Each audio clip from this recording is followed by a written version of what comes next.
हमारी मांगे पूरी हो, पूरी हो, पूरी हो। हमारी मांगे पूरी हो, पूरी हो, पूरी हो। आपको उम्मीद है कि आपके अच्छे दिन आएंगे?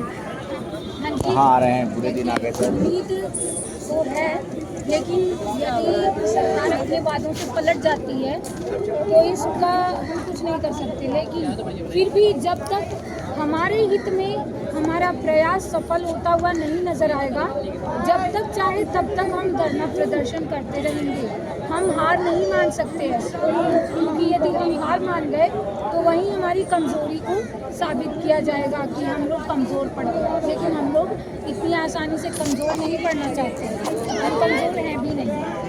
बिल्कुल, आपने कहा कि आप कमज़ोर नहीं हैं, लेकिन सरकार का मानना है कि आप कमज़ोर हैं, लेकिन उसके और कमज़ोर हैं इसलिए सरकार ने आत्मसम्मान जैसी बात करी कि दिव्यांग शब्द देकर के आत्मसम्मान से जोड़ा।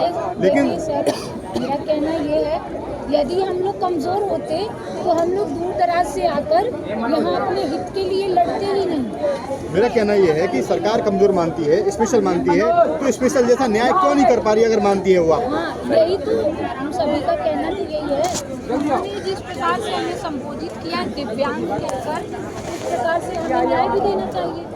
हमारी न्याय पर प्रतिबंध क्यों लगा रही है सरकार? हम तो सरकार से स्वयं ये सवाल करना चाहते हैं। थैंक यू सर, एक चीज़ मुझे बताइए। हाँ, जब सरकार, अगर कोई आम आदमी गलती करता है, झूठ बोलता है, तो उसके लिए प्रशासन है, पुलिस है और बाकी बड़े बड़े अधिकारी बैठे हैं।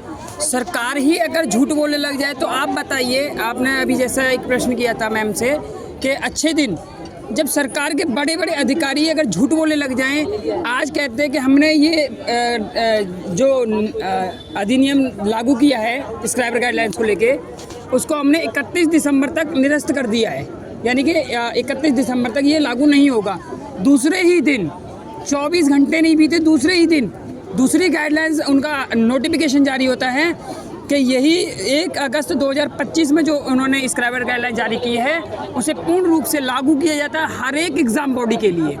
तो इससे बड़ा दुर्भाग्य क्या हो सकता है, ये बताइए।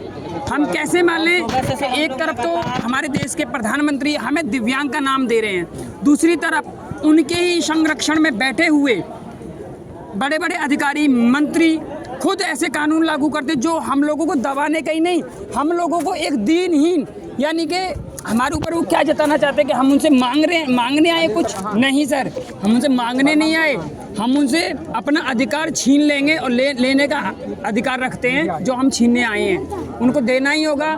क्योंकि हमारी जनसंख्या 1, 2, 4, 500 नहीं है। आज के टाइम में भारत के अंदर 3.5 करोड़ की आबादी, जो कि केवल नेत्रहीन की है, 3.5 करोड़ की।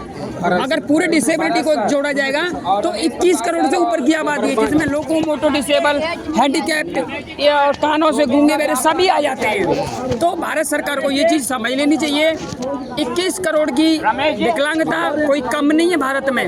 1/3 हिस्सा देखा जाए तो भारत के अंदर बनता है, वो भी केवल दिव्यांगों का। जो प्रधानमंत्री जी ने नाम दिया दिव्यांग, इसलिए हम कह रहे हैं कि वो हमारे माननीय मंत्री जी ने नाम दिया है, प्रधानमंत्री जी ने, लेकिन हम तो अपने आप को विकलांग ही कहते हैं। वो इसलिए जब प्रधानमंत्री नाम देते हैं, जैसे कि घर में कहते हैं ना, हम बच्चे को जब नामकरण कराते हैं तो पंडित कुछ और नाम रखता है, हम उसे किसी और नाम से पुकारते हैं। वही चीज़ यहाँ हो रही है सर हमारे साथ। सर, हम लोग सुबह से इधर मोदी जी का एक सपना था, कहते